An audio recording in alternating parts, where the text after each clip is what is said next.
Me, Myself, and I, episode number 27. I bought one of your T-shirts, waiting for that to come in. Oh, do you like it? You got it? Oh, yeah. Oh, cool. I did. I already bought it. Awesome. Yeah, I'm wearing mine today. You don't have to look pretty for me, man. I mean, this is just going to be audio, right? Sometimes in life, things can come across as rather odd or often peculiar, a little like the way that you decide to tune into other radio stations other than ours.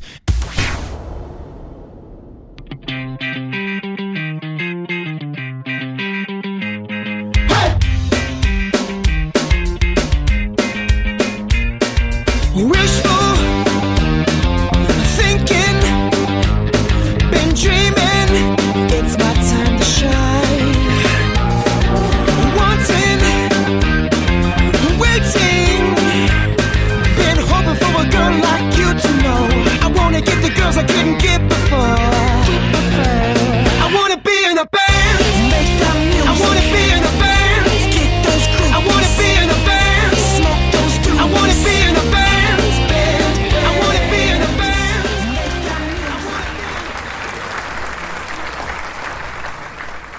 If you enjoyed that introduction song, head on over to iTunes and pick it up. That's I Wanna Be in a Band by Lovestruck Robot off their debut album, I Wanna Be in a Band. You can download the entire album there, as well as their new single, Smoke Show.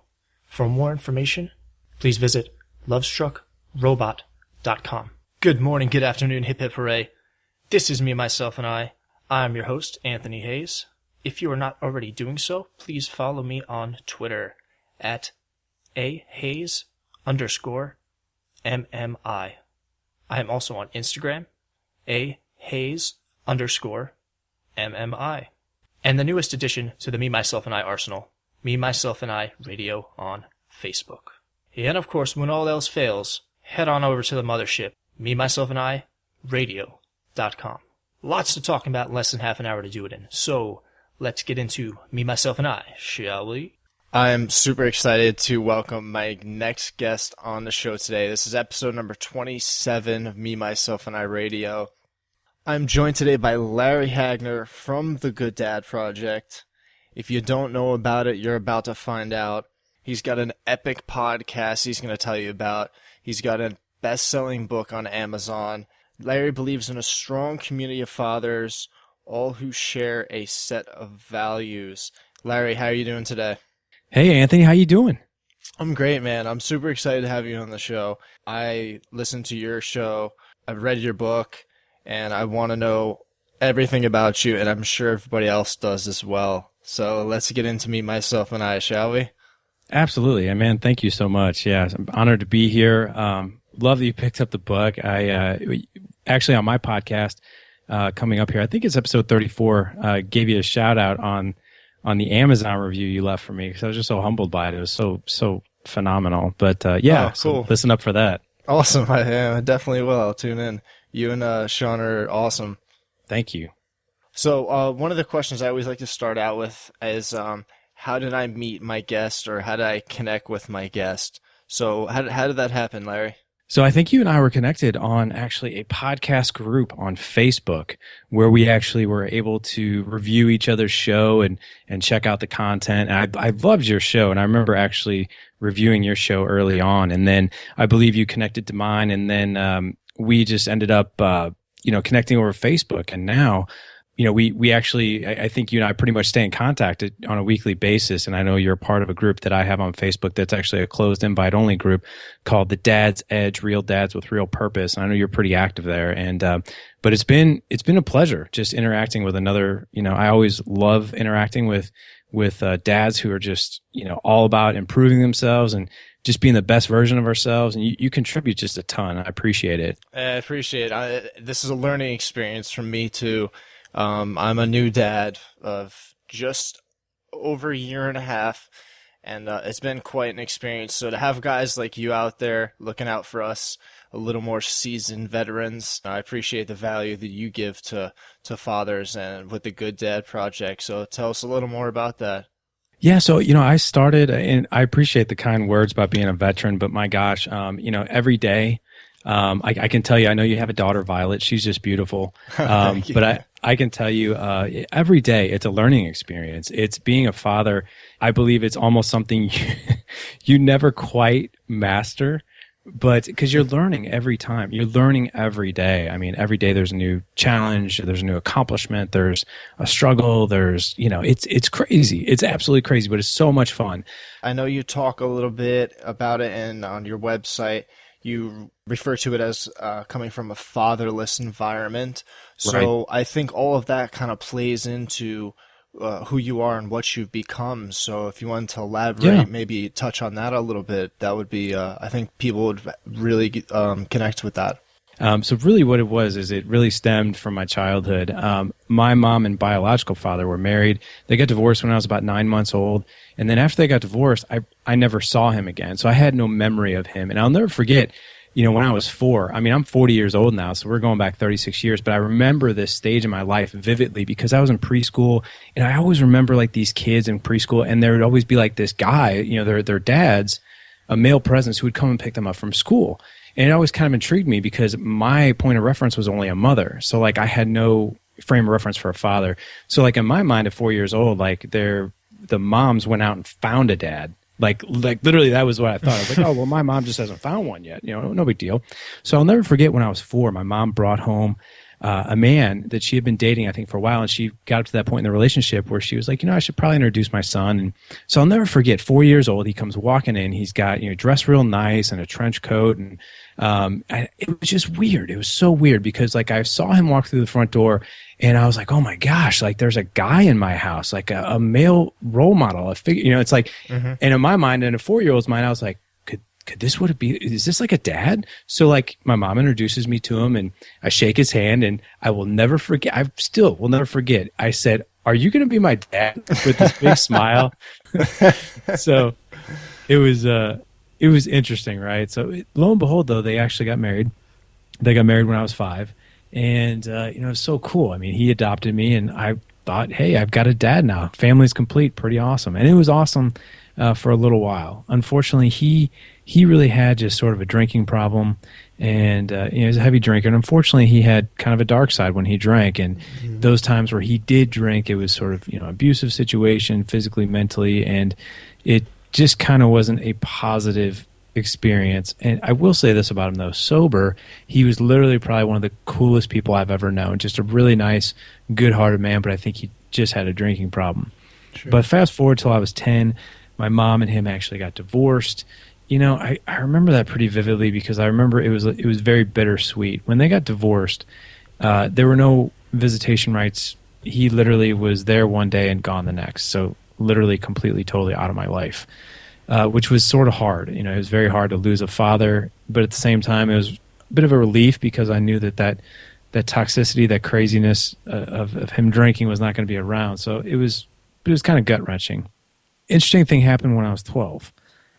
Just a couple of years later, I actually ran into my biological father, who I had never known throughout my entire life, and it was kind of life altering at the time. It was it was very interesting. He was only about 35 years old when we met, and we had this relationship for a few months. And unfortunately, what happened, without getting into the details out of respect for him, we just really kind of drifted. So sure. I didn't see him after that. So, by the time I was 12, I had lost my biological father once.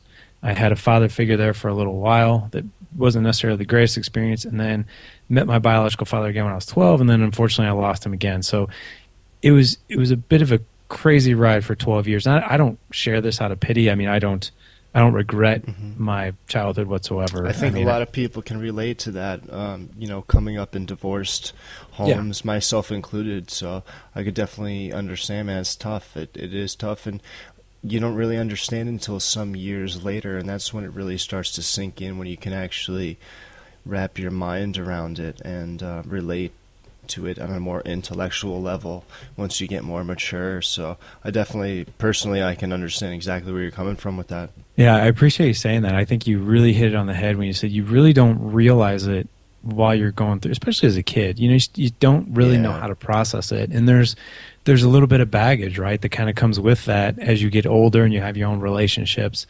It's something that kind of tugs on you here and there as you get older. So I think you make a very valid point. But yeah, I mean, so I kind of, from the time I was 12 till the time I was 18, my mom dated and remarried a couple times. And to be honest with you, within those 6 years, I never really had a father figure that was, I would say, positive. It was kind of the same type of guy, a heavy drinker, sort of a toxic relationship. So I think by the time I was like 15, 18 years old, I was just sort of done. I was done with this father figure in my life, and I just figured, I'm just not going to have one. And you sort of let go of that American dream temporarily. Yeah, I did, and I just was like, I was kind of like whatever, indifferent, sort of numb about it.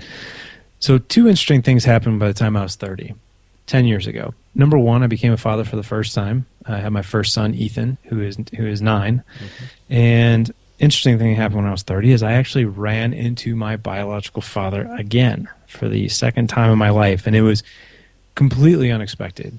I was in a coffee shop with a friend of mine having coffee, and he came walking through the door. How about that, huh? I remember reading that in the book. That's pretty funny coincidence. It was crazy, to say the least. I mean, yeah. I remember him walking in, and I knew exactly who he was. I had all this kind of emotion that sort of rose up in me, and the friend of mine that I was with, she could kind of see the look on my face, and she's like, "What's wrong with you? Look like you just saw a ghost." And I'm like, "Well," I was like, "You're not going to believe this, but my biological father just walked in the door, and she kind of knew some of the story." And so I pointed him out, and she's like, "What are you going to do?" And she's like, "You can go talk to him." And I was like, No, not really. I'm just going to, no. I mean, what am I going to say? It's been 30 years, right? I mean, like, I'm not going to, I'm going to have a white chocolate mocha, Dad. How about you? It's like, yeah. Can't say much. So she actually was kind of interesting. She took it upon herself to get up from the table, walk over to him. I had no idea what she was doing until it was too late. And she went over and brought him over. And I'll tell you, the level of anxiety that I felt when I looked across the coffee shop and I saw him look around the room and scan the room for me, and we made eye contact. It was like, whoa. And then he came over to talk, and there was a part of me that was like, I wanted to talk to him, but then I literally went to run. I'm like, what is this going to be like? It's going to be so awkward. Mm-hmm. But I'm happy to say that this has got a happy ending. He and I have a good relationship. I have 2 half brothers that I get along with great. He has been married to the same woman for 35 plus years, and I wouldn't say we have a father-son relationship by any means, but we do have a good friendship. So it actually turned out to be good. That's great. But the Good Dad Project really came from, I think, all of that. It wasn't necessarily, when I became a father, I had no idea what to do, how to do this, but I knew what not to do. And I desperately, desperately wanted a guide and a blueprint and something to help me along my way, because I was awful at it in the very beginning. And so that's really what kind of led me to the Good Dad Project. So I think it's safe to say the Good Dad Project started with you. It did. I guess you could say I was the project, which I was. I mean, I started the Good Dad Project. That's so cool, man. That's so cool. I love that. Being a new father, that's huge for me. So that's why I enjoy your program so much. Thank you. I appreciate that. You sound genuine, because you are, and I think the listeners know and they appreciate that too. So. Oh, thanks, man. I appreciate that. There was some things recently that happened in your life with your son, the Dad's Edge group. Did you want to talk on that a little bit? A few weeks ago, I started a Facebook group called The Dad's Edge, Real Dads with Real Purpose, because what I have found now after doing the Good Dad Project for 3 or 4 years now is, these guys who have just so much integrity, these fathers, and they want to be a part of, a group. They want suggestions, they want insight, and they're willing to share some of the things that are going on in their life. And so a couple of weeks ago, I mean, literally the group is only 70 guys at this point, which I think it's awesome, because the quality of men that we have in that group is just unbelievable. It's a place that I know I can go to as a father. I know other men can go to as fathers, because I've seen the questions and the conversations that are exchanged. And I mean, I'll even share something I just went through as a father. Just because you do the Good Dad Project doesn't mean you have all the answers. In fact, I think if anything, the Good Dad Project is always searching. It's like I'm always searching for more information and trying to be better, and what better way to learn from other fathers who've been there. I had an interesting thing happen a couple weeks ago with my oldest son. We were out playing basketball, and he's one of those kids. He's just such a great kid, but he's so critical on himself, especially for some reason when it comes to sports. And the house, you know, the environment that we have in our home is really all about never forcing the kids to do any sport that they don't want to. I mean, we just want to provide options for them. My son is probably kind of wired up a lot like me, which sometimes I can be my own worst enemy, and I'm very self-critical, and up to the point where maybe I can sabotage myself. And I think what I've done is I've learned ways to kind of get out of my own way and manage that. Mm-hmm. And he came to me, we were playing basketball, and he got really frustrated that he wasn't making every shot, so much so that he stormed off to the side and kind of like literally went on the side of the house and was sitting there all by himself. And I went over there and I saw him, and I never really saw him react quite like that, to the point where he was so upset at himself that he didn't want to do anything or participate. So I sat down next to him and kind of put my arm around him, and I'm like, hey man, like, what's going on? You know, what's going on with you? Are you okay? He's like, I just don't want to play basketball. And I'm like, that's fine. We don't have to play basketball. I was like, but I kind of dug a little bit deeper. I was like, what's really going on though? Like, why don't you want to play? And he said, I'm not good at basketball. And then immediately I want to chime in and be that father who's like, yes, you are. Believe in yourself. You are good at basketball. And he looked at me, if you can picture this, he looked me right in the eyes and he said, I don't believe in myself. And I'm like, I mean, wow. The way he said it, the way he looked at me, it was so genuine. It was like this cry for help, you know, and to be honest with you, I had no clue how to respond to that. Mm-hmm. And what I basically did is I just kind of just encouraged him and complimented him and told him, you know, this is something that you and I are going to have to talk about. I need to think about what's going on here. So I went to the group, posed this thing to the group, told them what happened. Mm-hmm. It was just a phenomenal resource, because what I found out is the instinct for me to be like, oh no, you need to believe in yourself. You can't say things like that about yourself out loud. All these things I wanted to react, but I paused, and I'm glad I did, because the men that commented on what I put on the group page was, you need to ask him better questions. Like, what is his definition of greatness? What is his definition of being good at anything? You know, what does that look like for him? Sure. It was just such a cool experience. And what we did was we were able to sit down and just talk about it. And I was able to ask him different questions about what does he feel is a good basketball player. And he just told me, well, I need to make every shot. I used the comparison of baseball players, and the best hitters in the league bat 300, which means they literally fail 7 out of 10 times they're up to bat. So yeah. Mm-hmm. I was able to share that with him, and it was just really enlightening. And how old is he now? He's 9. So 9. Okay. And then we also kind of compared it to 10 shots in basketball. You know, in other words, hey, if you're making 10 shots and you make 3 of them, that's pretty fantastic. So don't beat yourself up over missing every single one. And what it really did was it helped him put those things in perspective, and it gave him just really something to compare it to, versus like, hey, you should believe in yourself. Like, don't say that. You know what I mean? Right. Well, I think that says something to you, being able to stop, to kind of step back from the situation as opposed to just react, and to be able to go to others and see what other people would do in a similar situation. I think that was a tremendous decision on your part to do that. That says a lot about you. So you being able to pass that knowledge and wisdom on to him, I think is going to, I mean, he already sounds like a very mature 9-year-old, so I can only imagine what the future's going to hold for him. It's going to be awesome. Yeah, we call him the young adult. We actually we call him 9 going on 20. Yeah, no kidding. We actually call him the CEO, because he loves to, when he's in a group, he calls the shots, and we're like, oh my gosh, like seriously, you don't have to like tell everybody what to do. But he's cool, so, man. But yeah, That's I appreciate awesome. that. I think that's just such a learned thing, though, and I think I did that wrong for so long, and there's, every bit of me still wants to default to that, just be like, oh no, just believe in yourself. But I think one of the things that, if you read the book and listen to our podcast, one of the things we really try to do is create a mental space between what you want to default to as a reaction versus what you're going to respond with purposefully. Wow. So, yeah, if you That's can a just great quote.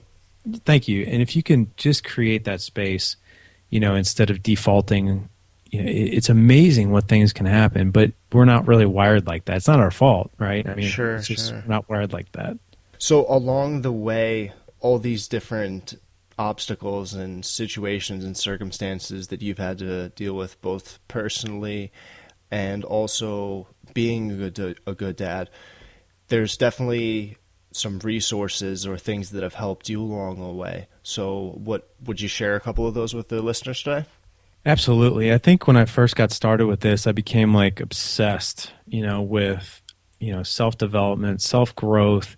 I kind of became like this mole, I think, on the internet for resources. I think I've spent so much money in books and seminars and all that stuff, and it's been just so amazing. I mean, so if I could give you any resources that are out there that I really kind of came across is, I went to a Tony Robbins event last year. I went to Unleash the Giant Within, and it was freaking amazing. I mean, Phenomenal.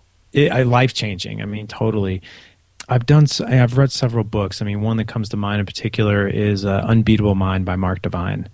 He was actually just on our show, episode 28. He's a Navy SEAL commander. Yes, yes. Yeah. I have to listen to that. I saw that popped up. Oh, it's great. And he's a New York Times bestseller, but that book is just a game changer, Unbeatable Mind. There's a lot of other guys out there, too, that are doing some amazing things in the dad space. If you don't know who Jay Forty is, Jay Forty is a man he's a speaker, author, coach. He actually has a website called Ready for Life, and he's got a big voice in the dad space, and he's got grown kids, so he's been down this dad journey, and he's very, very attuned as to how to better men, how to better fathers, and he is just outstanding. So he's got a great podcast as well. He does. Jay's a genius. Every time he speaks, I think you've compared him to Yoda in the past, which I thought was pretty good. And just the Good Dad Project, man, Jay's show, these resources, they're so incredible. I'm going to have all links to them in the show notes.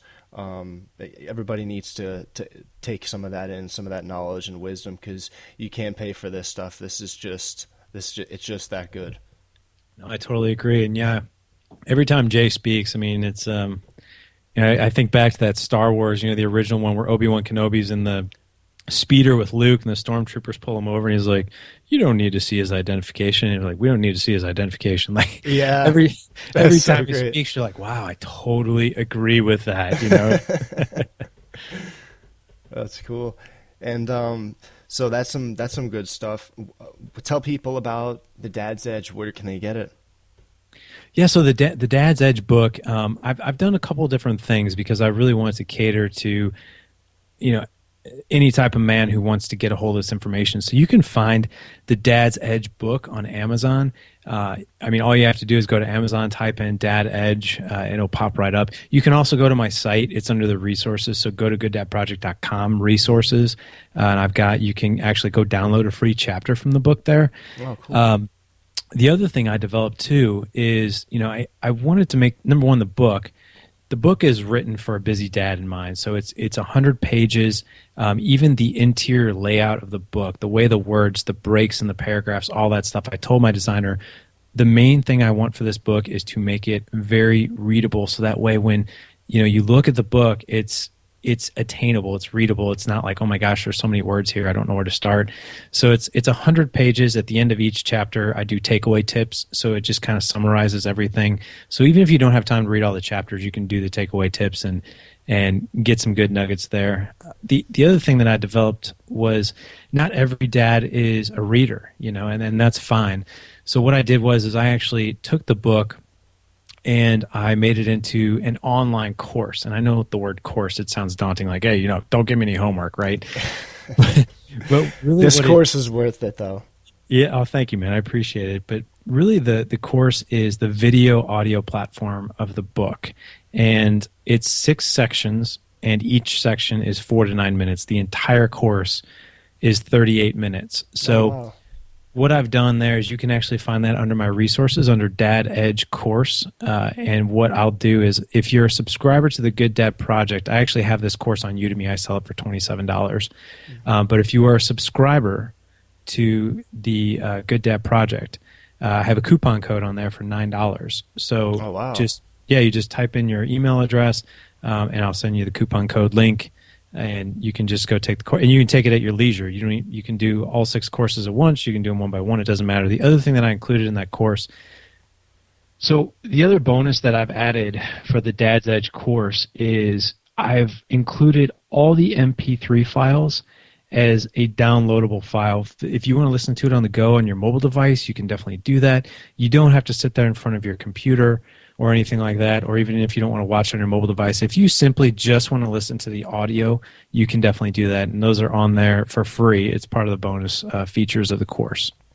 That is a bonus because what Larry's done is he's just handing this to you on a silver platter.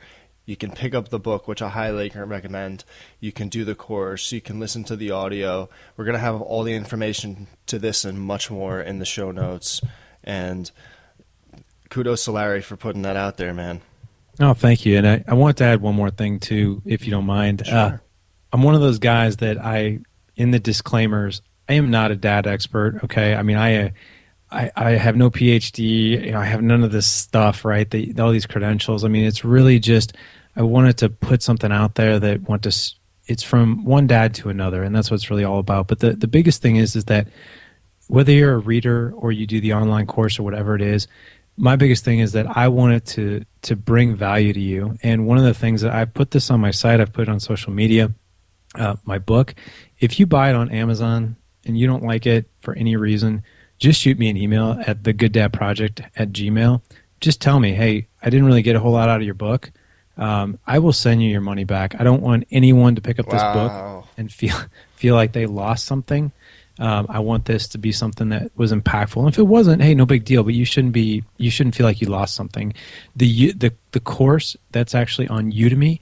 Udemy offers every single person who takes any course a 30-day money-back guarantee. So if you didn't like the course, it's completely refundable. So that's refundable as well. There's no reason at all that anybody listening to this right now should not go out and pick up this course and this book because they have absolutely nothing to lose. Yeah, pretty much. I mean, I stand behind it. Like I said, I just want it to be impactful, and if it wasn't, hey, no big deal. I haven't had any refund requests to date. I wouldn't imagine you would because there is no reason to because there is so much information packed into such a small package that and value to the reader or the listener that they should not have any discrepancies with this whatsoever because it's just that good. And I urge everybody to get on the website, check it out, get on Amazon, pick it up, and get to being a better dad because it's something that we can all do. And where can people get in touch with you if they want to find out more information about you or the Good Dad Project? Oh, yeah. The best way is just go to gooddadproject.com. I've got a contact form there. You can shoot me an email through the website. And hey, feel free to find me on social media under Larry Hagner or the Good Dad Project. I'm not too choosy on who I connect with because usually the people that are connecting with me now are just amazing, fathers and just want to be connected, which, hey, I'm totally cool with. So best way to reach me is definitely on the site, though, because it's usually the fastest way I can get back to you. Larry, thanks so much for coming on. And to everybody listening out there, take advantage of these resources. Take advantage of Larry and get to being a better dad with the Good Dad Project.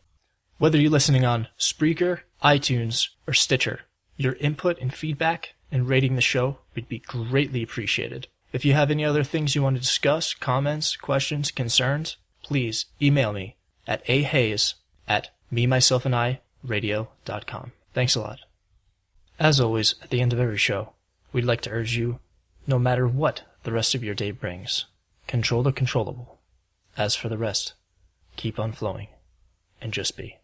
This has been Me, Myself, and I. Thanks for tuning in.